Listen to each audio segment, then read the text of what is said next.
talking today about iOS 17, navigating new accessibility features for blind and low vision learners.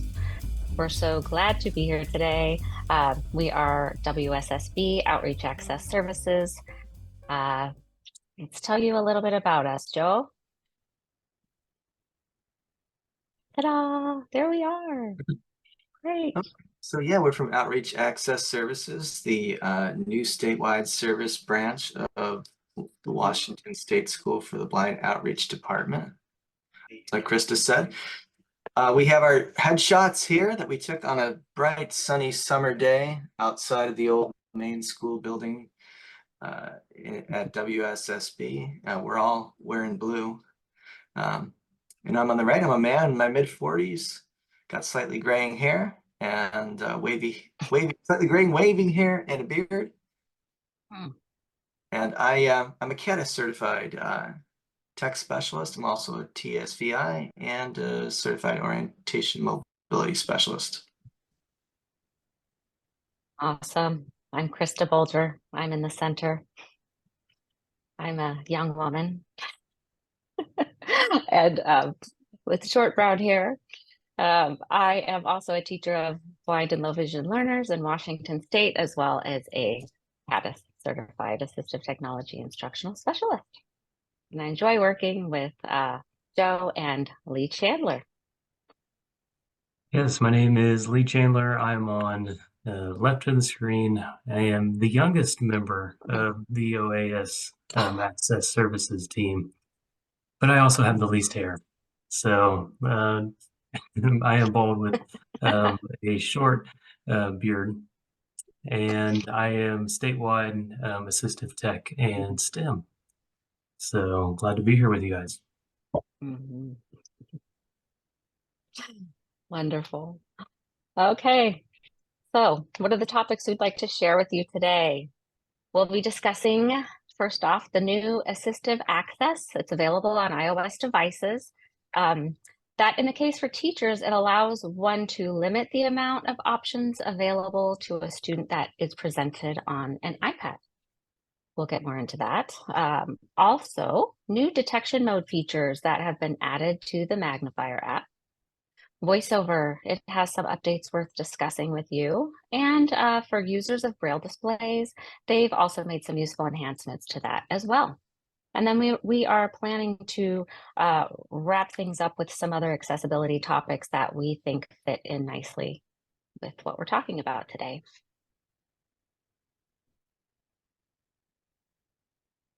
Great. So assistive access, what is it? Not to be confused with guided access. Guided access, that's used to help keep users restricted to one specific app, prevents them from exiting without a passcode. What assistive access does is provides a simplified interface and stripped down versions of several of their built-in apps. Now, Apple originally marketed this for those who may become easily overwhelmed and maybe frustrated using technology. The user guide, I wanted to share this with you. The user guide describes it as this. It says, assistive access makes it easier for people with cognitive disabilities to use the iPad independently. And certain apps are optimized for use in assistive access. For example, items on the screen are bigger, it's easier to navigate, the text is larger. And while that's true, we find this to be equally as useful in the educational realm as well, for a multitude of reasons useful in our field with certain students. On the screen, we have, here we see a home screen of assistive access enabled on an iPad and an iPhone. And we'll go into more detailed descriptions of how these appear in just a few minutes. So Apple, it has optimized 5 of its native applications for use. So Apple's optimized 5 of its native applications for use with assistive access. And this just means, like I said before, that they redesigned the way these apps look when they're used specifically in assistive access. And on this slide, we see the icon representations of those 5 apps, which include calls, messenger, camera, photos, and music. So let's dive into these. Starting with the Calls app, here we go. Here they took the phone app and the FaceTime app and they combined those together to create something called Calls. And you'll see here an image of an iPad on the home screen of the Calls app. And there are 5 photos here, actually photos and 3 photos and 2 memojis with the names of the individuals underneath, or the contacts, you might say. So the user can just choose to make a voice or a FaceTime video call. It's really simple. And then next we're going to talk about Messages. So the Messages app that's been optimized for assistive access. In Messages, the assistive access users can communicate using text, video selfies, or emojis.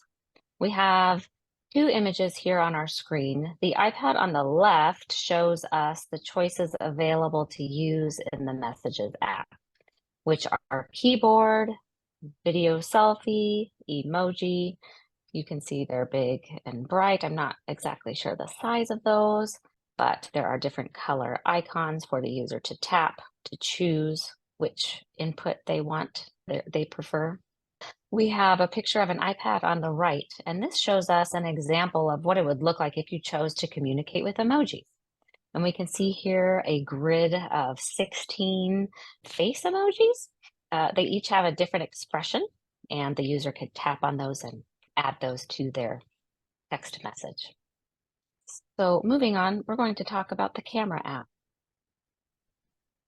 And everyone likes to take pictures, right? Or at least look back on pictures that they've taken. So the Camera app, it offers users to choose from 4 different camera modes, and those are photo or photo selfie, video or video selfie. And you might ask yourself, well, why? And I think the real difference between these is whether or not you want to allow the user to have access to both the front and the back cameras, or just one. So in regular photo and video modes, you will have access to the back camera. In selfie modes, you're going to have access to the front. The Photos app, I just want to say it's very similar to what you'll see visually on any iOS device, but without the options to search by tags or to categorize your photos. It's just the photos that you can tap on and enlarge and look. On this slide, though, we see on the left, it's actually an iPhone, and its focus is in the Camera app. It's looking up to the top of a palm tree, and at the bottom of the screen is a high contrast yellow rectangle button the user can press to take the picture. And does that say take photo? It's really small on my screen right now. I think it does, yes, take Yes. photo. And there's a back button, and this back button is available on every app that's within Assistive Access. And so the last app that we're going to talk about that's been optimized by Apple for Assistive Access is the Music app. Here you will see an image of an iPad open to the Music app. It has icons for 4 different playlists available to listen to, and a very large red Music app. You're able to create and edit playlists outside of Assistive Access for use when Assistive Access is enabled. I wanted to move on. These are apps that we wanted to share because they are specifically optimized by Apple for this app. And I know that they are wanting to expand their repertoire of apps available that have and provide the coding that's necessary for developers to create their own optimized versions of apps to add to the App Store for. I said to the App Store, I'm sorry, it will automatically optimize once you add an app to Assistive Access. So hopefully that catalog is going to expand soon. On this next slide, I wanted to share with you a short video that we created to demonstrate how I set up Assistive Access on a device for one of my low vision learners. Hello everyone. Today we'll be learning how to set up Assistive Access. This is a new feature on the iOS device that can give your student a personalized experience with a simple user interface and optimized access to their favorite apps. I'm setting up this iPad for a kindergarten student with low vision. He's been exploring the QWERTY keyboard and uses the Typing Club app to learn more about touch typing, but he's been having some issues with finger isolation, and so I wanted to give him this experience or routine in which he can have some choices about the activities he's participating in, but also limit him from fully exploring the hundreds of apps that are on my device. Let's begin. In Settings, scroll down and tap Accessibility.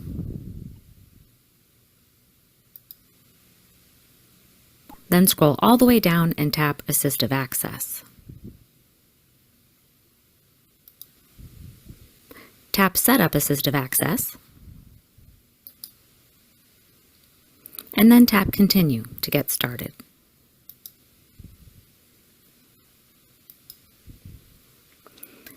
Here you'll be asked to choose how the text and app icons appear. Rows will display a list of apps in a large text format, while the grid layout uses square icons that are more visually prominent. We're going to select Grid for our user with low vision. Tap Continue. From the Select App screen, you'll see a list of native iOS apps, but since we won't be using those with our young learner, we're going to scroll down here to More Apps. These are all of the apps that are currently installed on the device. You'll tap the green Add button next to the apps that you want included on your Assistive Access home screen.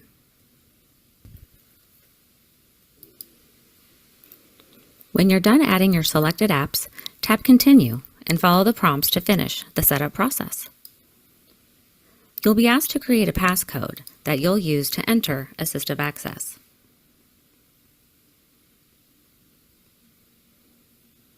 You can also provide your Apple ID as a recovery option, just in case you forget your passcode. They're letting us know here that you'll need to triple-click the Home button if you have one, or the button on top of your device, then enter your Assistive Access password in order to exit. There you go, ready to use. It's pretty simple. It really is does a great job of walking you through it. And next I wanted to share with you another video, and this is of my student using the setup that was created for him. You can see here that he has 6 apps available to him: Dot Collector, my favorite, Typing Club, Whiteboard, Handwriting Wizard, Dr. Seuss, Libraries, collection of books, and APH's Going to the Playground. Now, the focus of our lesson is actually Typing Club, but I've surrounded him with several apps that relate in some way in terms of perhaps, finger isolation exercises, Dot Collector, some free writing opportunity for him with the whiteboard, some focus on his handwriting. He doesn't have the best handwriting, so we practice here using the Handwriting Wizard. Go ahead and you can play that for us, Joe.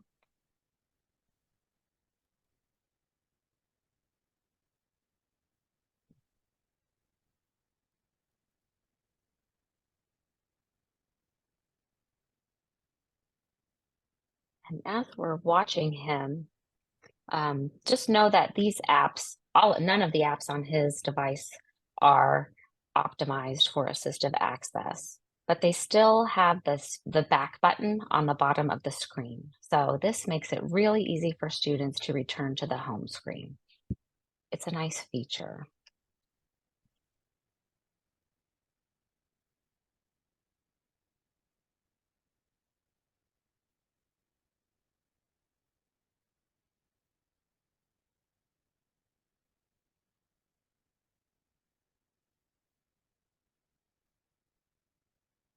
And if you're wondering why he's drawing with his finger while the Apple Pencil is resting at the top of his iPad, I don't know.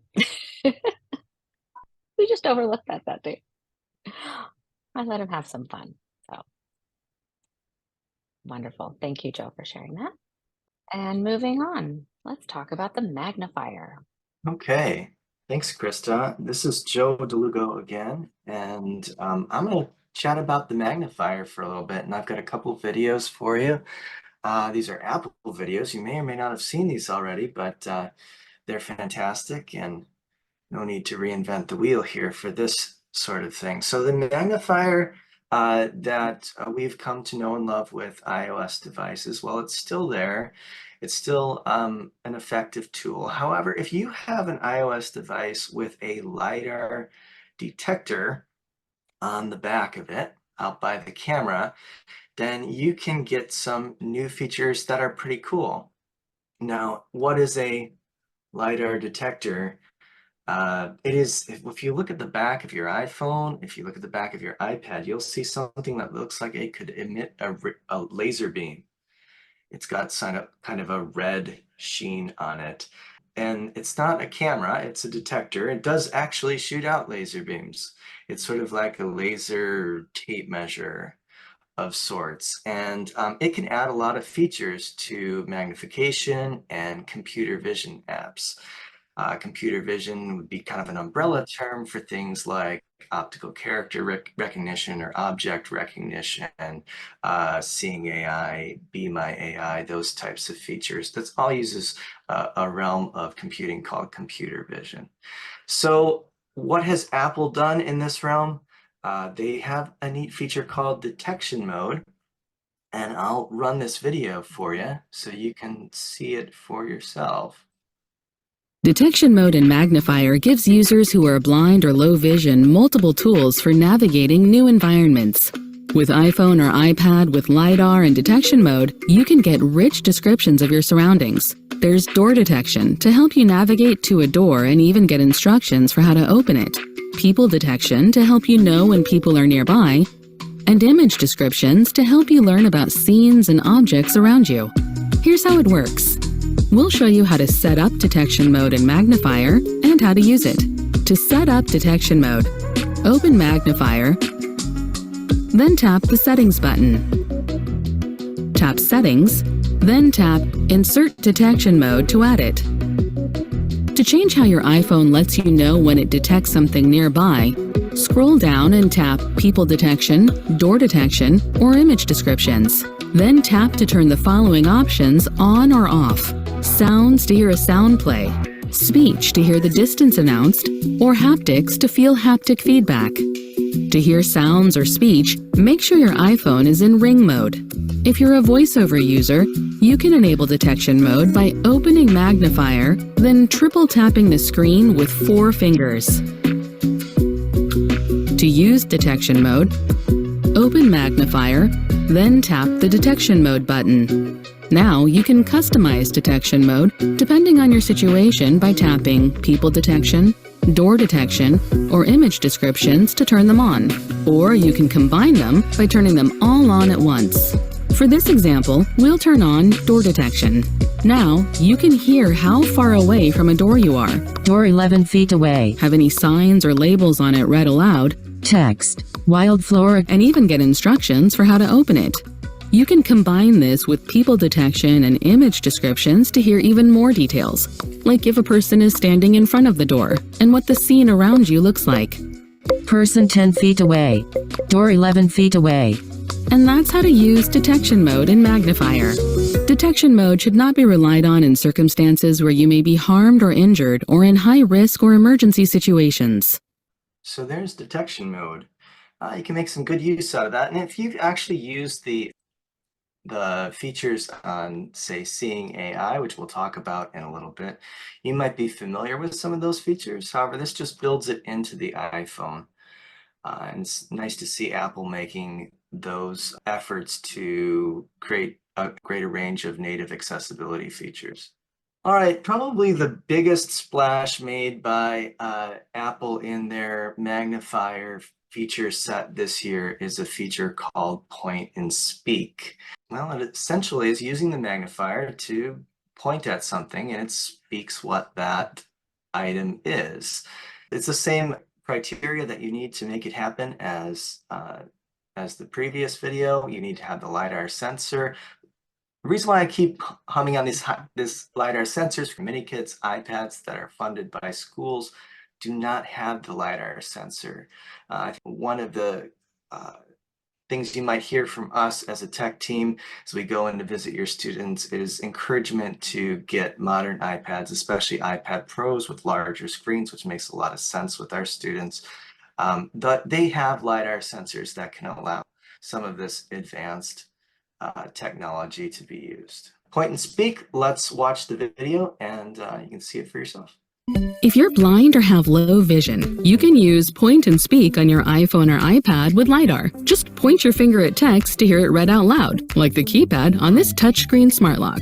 9, 8, In Magnifier, tap the Detection Mode button. Or if you use VoiceOver, you can enable detection mode by triple tapping the screen with 4 fingers from any app. Tap the Point and Speak button, then point the camera at the item you'd like read aloud, like this smart lock. Now, point your finger at text in your camera to hear it read to you.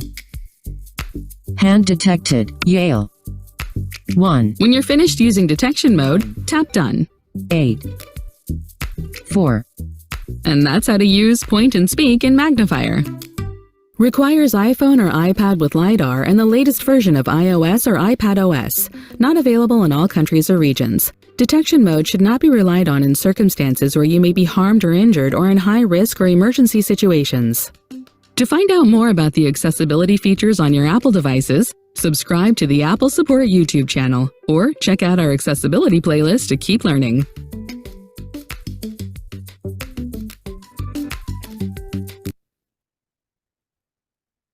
Okay, so that's a pretty neat feature that they have demonstrated there. I'll tell you my experience with it, though, is that it usually requires you to have a lot of light.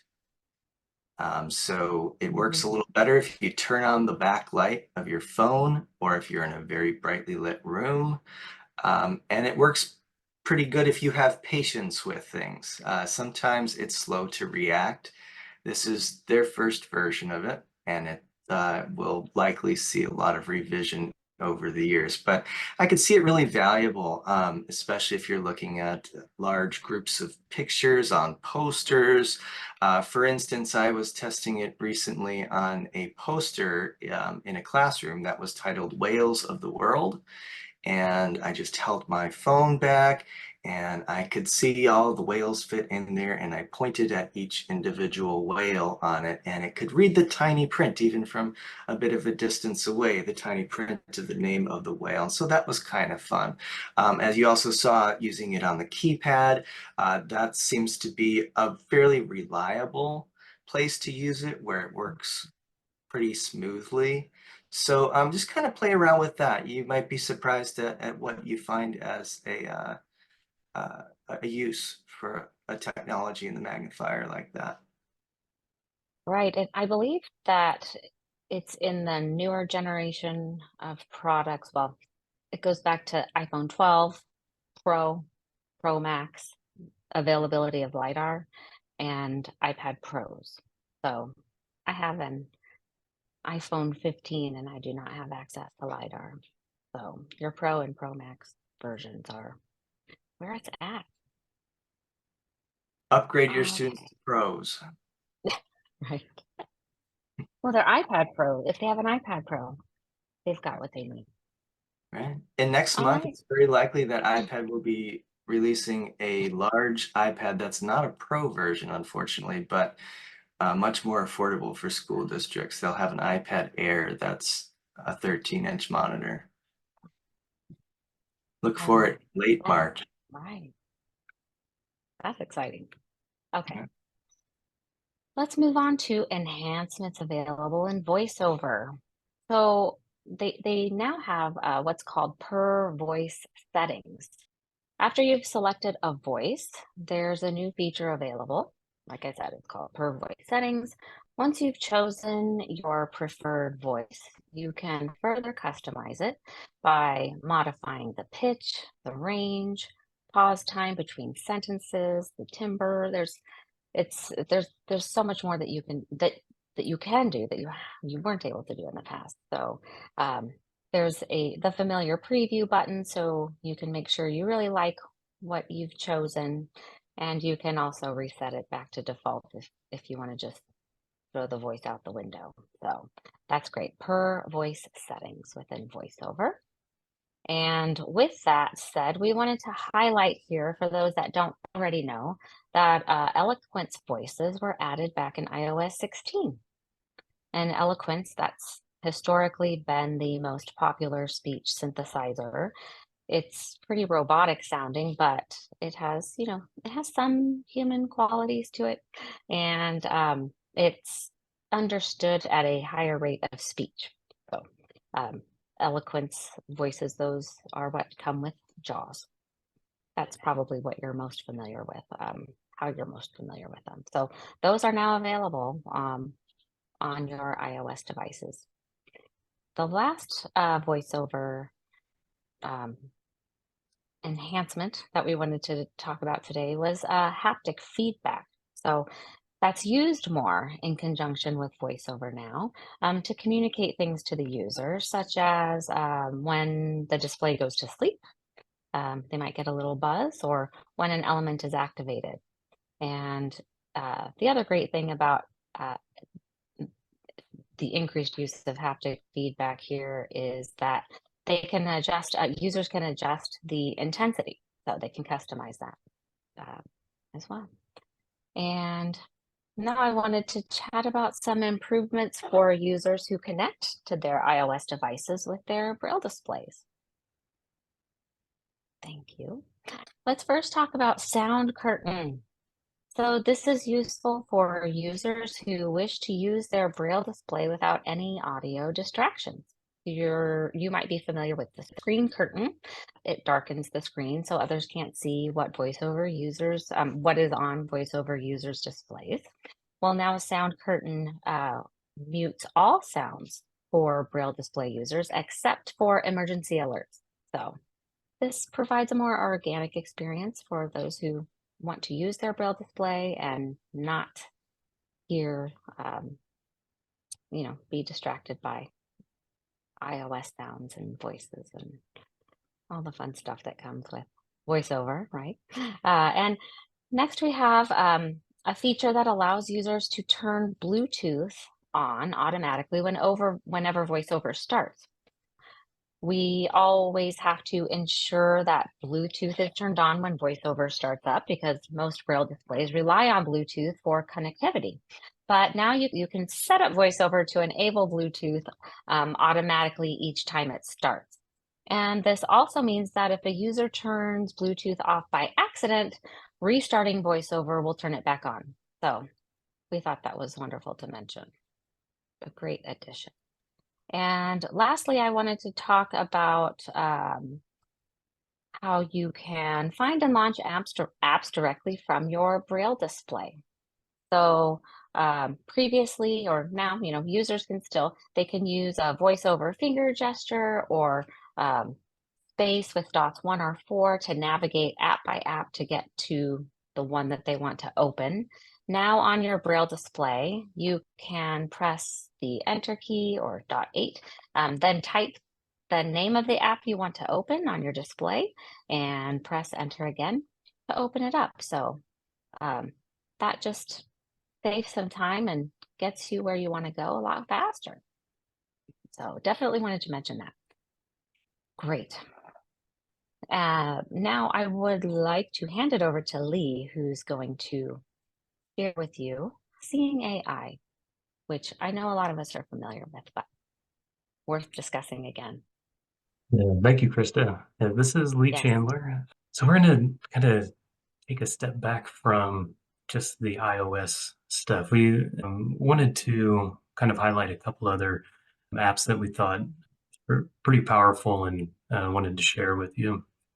AI has just exploded in the past few years, and anybody that watched the Super Bowl last night may have seen the Google ad that highlighted their guided frame feature. It's everywhere. It does not mean everything is created equal, though. So some stuff works a lot better than others, and Seeing AI is one we like. It was created by Microsoft, and it was almost released 7 years ago. So it's one of the originals. It's a free app. It works on both iOS, so your iPhone and iPad and Android devices. And it uses AI just to help make the world more accessible for our blind and low vision users. So on the screen here, I've got the logo of the Seeing AI app. And if you would go to the next slide for me, please. Thank you. So we'll go ahead and watch the video first on this, and then I will kind of explain the different channels that Seeing AI uses. Seeing AI is a Microsoft research project for people with visual impairments. The app narrates the world around you by turning the visual world into an audible experience. Point your phone's camera, select a channel, and hear a description. The app recognizes saved friends, Jenny near top right, 3 feet away. describes the people around you, including their emotions. 28-year-old female wearing glasses looking happy. It reads text out loud as it comes into view, like on an envelope Ken Lawrence, P.O. Box, or a room entrance. Conference 2005. Or scan and read documents like books and letters. The app will guide you and recognize the text with its formatting. Top and left edge is not visible. Hold steady.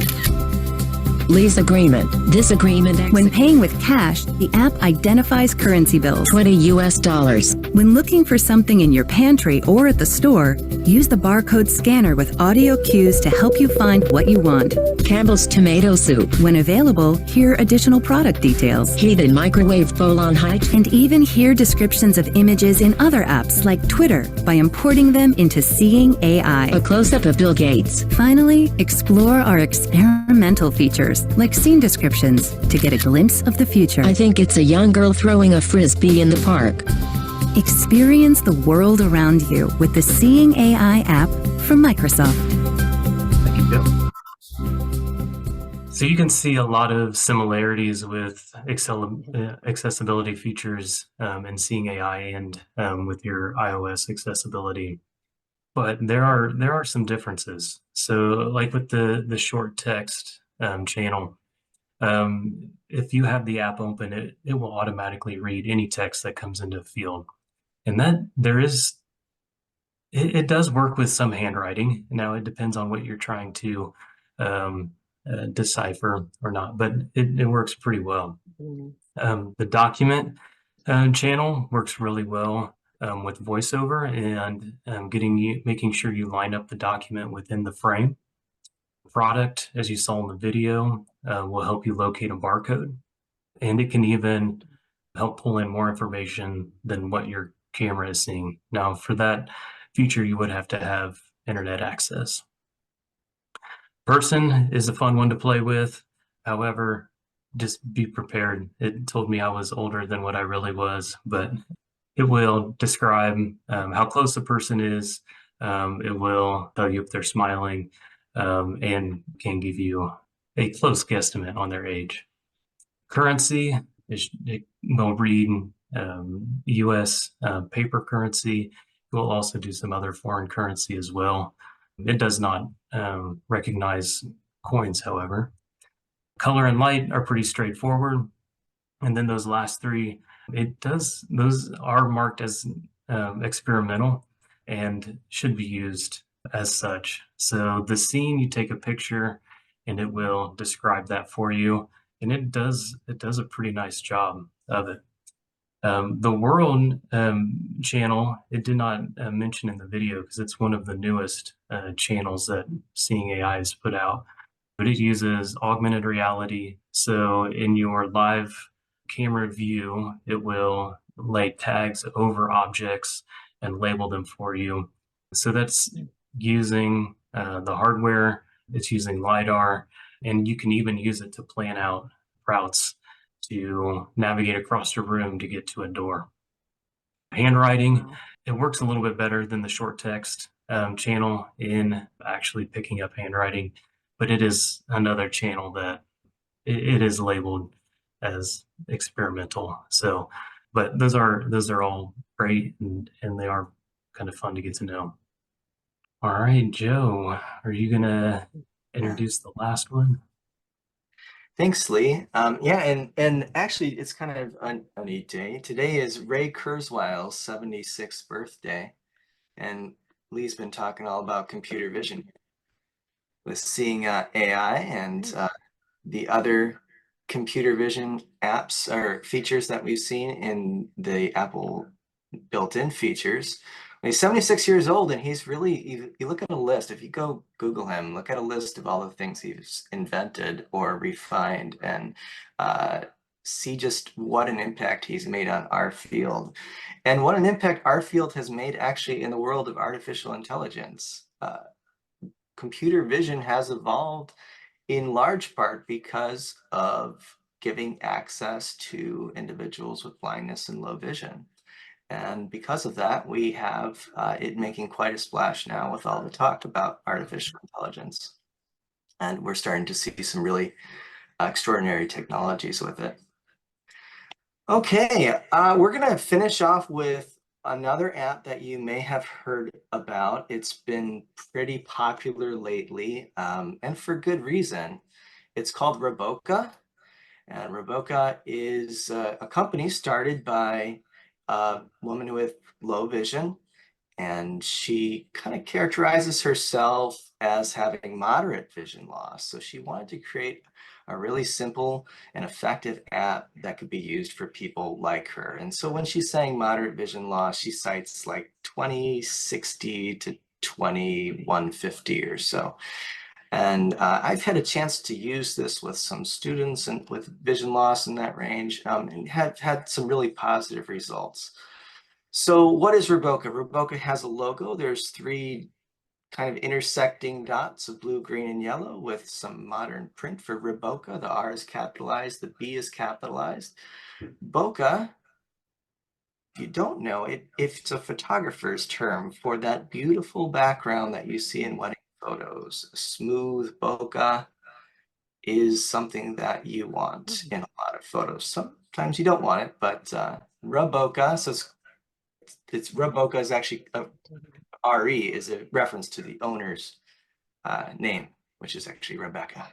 So there's an image of the interface here, and it's got a what appears to be a bunch of text and several buttons along the sides. And I'm going to switch over to an iPad Pro with LiDAR, although this doesn't use LiDAR. And then you can get a view of the app in action. Okay. So here I am on an iPad Pro 12.9 inch. And I have a math worksheet positioned underneath. The iPad Pro is sitting on a stand, like a laptop stand, and it's aiming straight down at the worksheet. And let's say that this worksheet is not as accessible as your student might like. They can either simply pinch to zoom, or they can just take one finger, if pinching is something that they have difficulty doing, and slide it up and slide it down. There, I was just using one finger. I know you aren't able to see that, but just describing it to you so you know. Down in the upper right-hand corner, we'll start actually there. I think that's a good place for beginning here. There is a neat feature where you can tap on what looks like a lightning bolt, and you can use a slider to increase or decrease the amount of illumination from the light on the back of your iPad, which is not a feature available anywhere else in the iOS world. So you can either have a whole lot of light, or you can have just a little bit or none, and you can adjust it for just what you need. So for this, I'm going to light it up pretty well. I'm going to untap that lightning bolt. Then I'm going to work my way down to the bottom left of the screen, where there are 4 icons. One's kind of a black-white circle, black and white circle, half and half. One looks like the aperture of a fancy camera. And the other looks like a rainbow color wheel, and the other looks like a raindrop with black and white. It's half and half. So if I go into the circle with the half and half black and white, I can adjust the contrast. If I go into And you can see how that makes it quite contrasty. Now we're only looking at a black and white worksheet of adding mixed numbers, math worksheet. Okay, so let's boost that contrast up to a point where it looks really good. I want to read it I want to read it that way because that's pleasing to my eyes. I'm going to go down to the aperture. An aperture on a camera, if you're a photographer, you know that the smaller the aperture, the less light it's letting in. The larger opening on the aperture, the more light it's letting in. Also, the smaller the opening, usually the sharper the focus. The larger the opening, usually the more soft the focus is. So I'm moving it all the way to the right. That's opening it up. All the way to the left. That's restricting the aperture. You can get some color adjustments there. Now this is really the fun one, the wheel that's in rainbow colors. And if you take there's two faders there. One fader allows you to change over a gamut of colors. I'm changing from purple to green to red.